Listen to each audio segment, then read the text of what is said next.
The movie begins with a baby who has been placed in a kind of underground sanctuary. We don't know why the baby is kept there, but what we know is a robot is being given a task to take care of the baby as her mother. The robot takes care of her, teaches her everything about Earth, and finally gives her a name called Ava. When Ava starts to walk, the robot realizes that the little child needs a playmate and gives her a doll which she calls Miko. When Ava clocks 6, she gets tired of playing with dolls and wants to play with real friends, but now is not the time for that. On her 7th birthday, Robot gifts her with an Omnipod device that obeys her every instructions and gives her answers to all questions.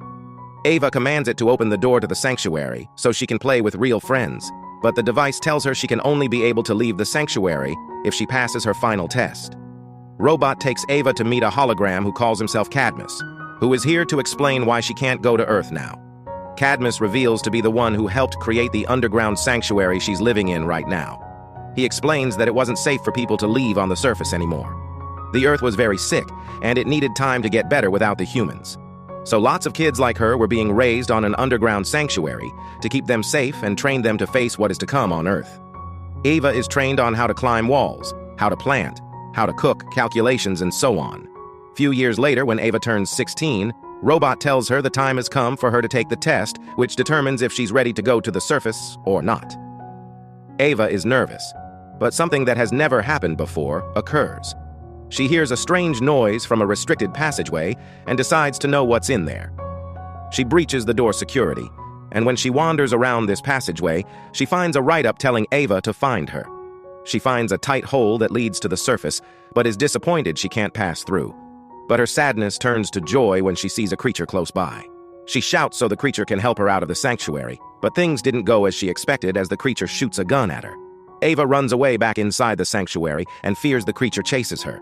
Robot seeing this activates security protocols, but lasers and bullets cannot kill this creature.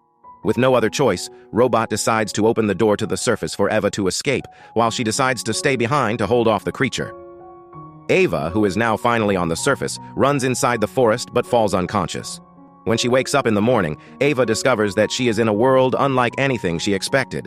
It is nothing like the holographic simulation she had been brought up on, as she encounters many dangerous and alien species of plants and animals that even her Omnipod device fails to identify.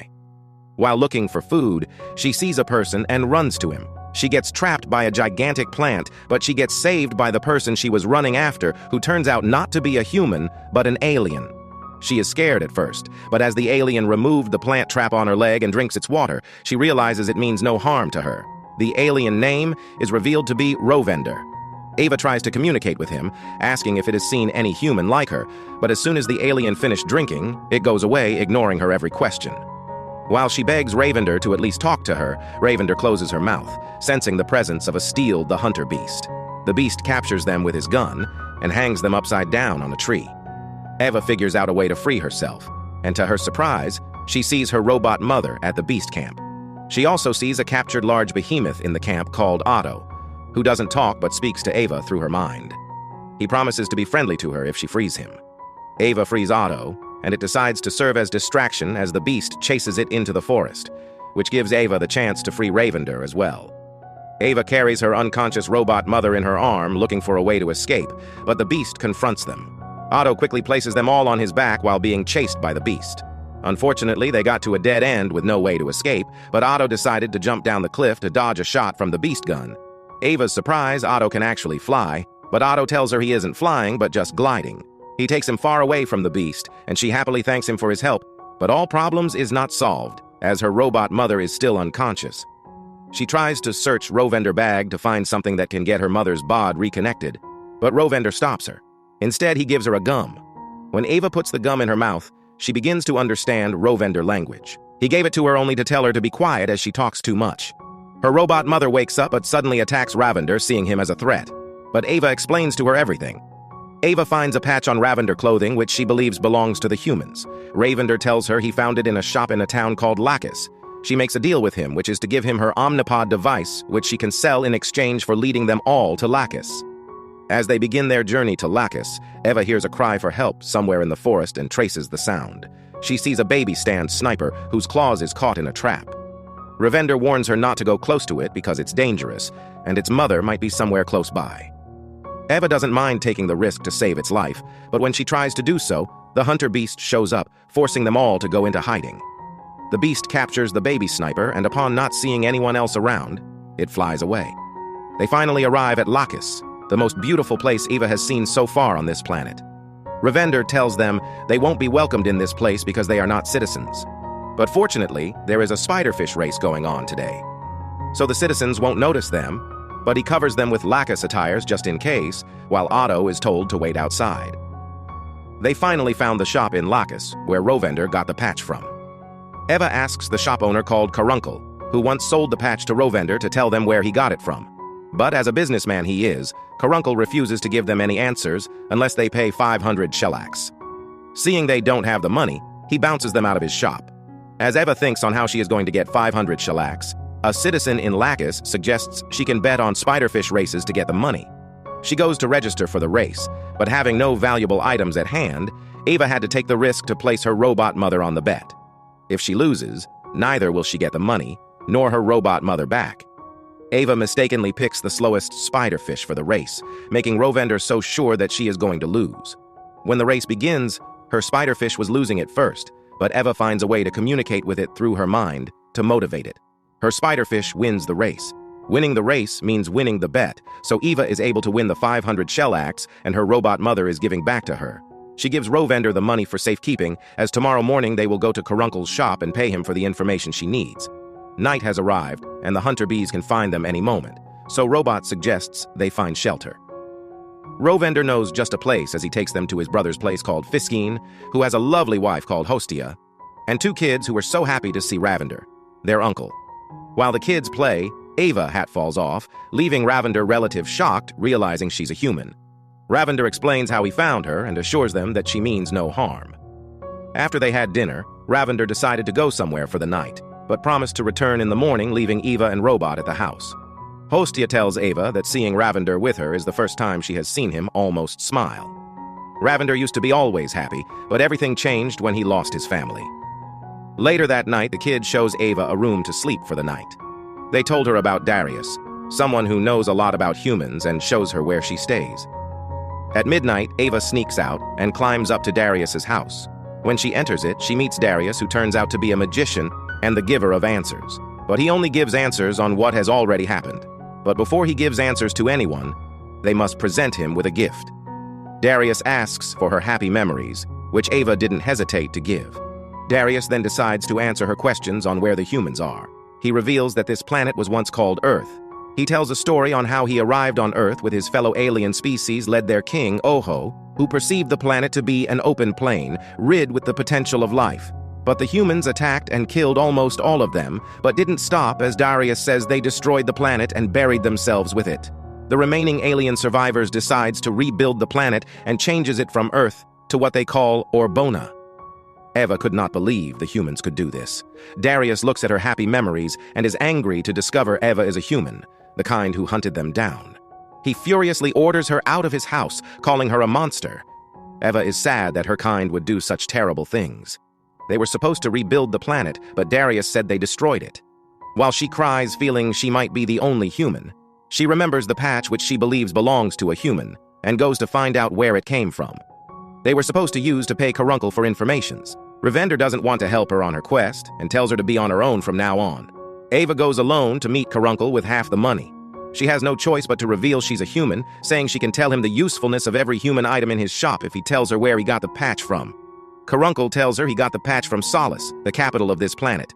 He stretches his hand to give her a map to get there, but Eva gets her leg caught in the hunter beast trap. Zin, an advisor to the queen, will offer a good price to anyone who catches the human he heard off. That's why Caruncle captured her with his trap to hand her over to Zin. He calls the hunter beast, who turns out to be working for Zin, to his shop. The beast show up in seconds to capture Eva and take her to Zin, but Eva manages to free herself from Caruncle's trap and hides herself in a carriage, making the beast to lose trace of her. Eva runs back to meet Robot. But they get into an argument as Robot doesn't want her to go to Solace, where Eva intends to find a human there. She lids Robot angrily, and with no other choice, she decided to willingly let herself get captured by the hunter beast since he is going to Solace. Ravender feels guilty after seeing the captured Eva on the hunter beast flying machine. The hunter beast takes Eva inside the palace of Solace and delivers her to Zin, the advisor to the queen. Zin calls for the presence of Queen Oho, who is not comfortable to see her as the aliens believe humans have the ability to melt brains. She orders her guards, some gigantic beings, to lock her up, while Zin is ordered by Lorok to do an experiment on her.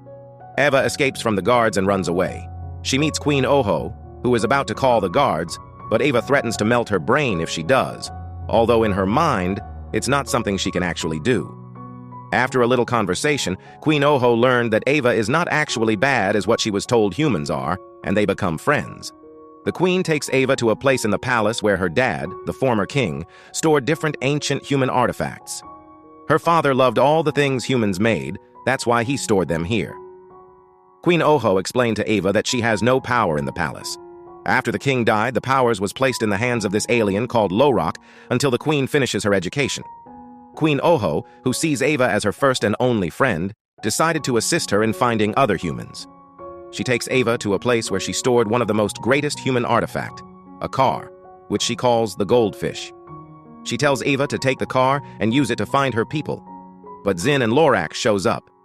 Lorak orders the guards to capture her even when the queen begs to let Eva be, calling her a friend. Lorak tells Zin, who is not just the palace advisor but also a scientist, to make experiment on her, because he wants to find out how a fragile, weak creature like the humans were capable of dominating Earth. Eva manages to distract Zin and escapes from his laboratory. The guards chases her, but the queen shows up with a goldfish to rescue her. Upon learning from Eva to conquer her fears, the queen decided to go challenge Lorak to take back her throne. She tells Lorak to hand over her scepter, the symbol of authority, and step down from her throne. The guards, seeing the childish queen now standing up to Lorak, decided to support the queen on her rights. Lorak, with no other choice, hands over the scepter. The queen gives Eva the location of the ruined human civilization beyond a dangerous desert, and Eva decided to go there believing she can find a human there. She says goodbye to Queen Oho and begins her journey. On her way, she reunites with Robot and Otto, who couldn't leave her all by herself. They decided to follow her to the location to the other humans. They see Rovender on the road, who decided to join them on the journey, and Eva is so excited as she sees the human city from afar. A narrow bridge is what leads to the city, but crossing it is really dangerous because there is a lake of sulfuric acid beneath it. The other option they have, to lead them inside the city, will take them 5 days, so they have no choice but to take the risk. Just as they got to the middle of the bridge, they find out the other parts of the bridge is damaged, and according to Roba, they have no chance of survival if they cross. Eagle persuades the team to enter Goldfish to cross, but at the moment, they almost cross the bridge. The engine fails. The Goldfish falls inside the sulfuric acid, leaving Eva and the teen trapped, as there is no way back and there is no way front. Eva cries as it's all her fault for putting them in danger, but Ravender tells her that she instead changed his life. He was depressed when he lost his family. But meeting Eva changed everything. They remember that Otto can glide, and they decided to use him to glide to the city before this to be possible. They need to climb something really high. The risk they are about to take is way too much, but greater things in life comes with risk. They struggle to climb to a very high metal in the bridge, and fortunately, they manage to make it. Now as for the final step, they all climb on Otto's back, who glides them into the city. Eva is so excited as she runs into the city looking for humans, but what she sees next breaks her heart. All she saw in the city is graveyards and decayed corpses. Eva cries as she realizes that she is the last human on Earth. Out of nowhere, the hunter beast suddenly shows up and attacks Eva, but Otto, Robot, and Rovender defends her. While they fight the beast, they tell Eva to run and try and survive since she's the last human. The beast defeats and traps them and goes after Eva again. While Eva hides, we find out it was Lorak who sent the beast to kill her. The beast catches her, but Eva manages to stab it in his arm and takes his weapon, which she used to release a force that sent him flying like a piece of shit. This beast refuses to die and tries to shoot her, but Robot shows up and uses her body to shield to save Eva. That sand sniper baby that Eva tries to save back at the forest shows up to her rescue, but it didn't come alone. It brought his whole family to fight the beast, and has well brought its mother, who finishes it up in seconds. Eva cries as Robot says her last words and dies. An airship lands in front of them, and a human called Cadmus comes out, saying he is here to take Eva to her homeland. That was how the movie ended. If you love animation movies, please subscribe to this channel and keep watching. Bye.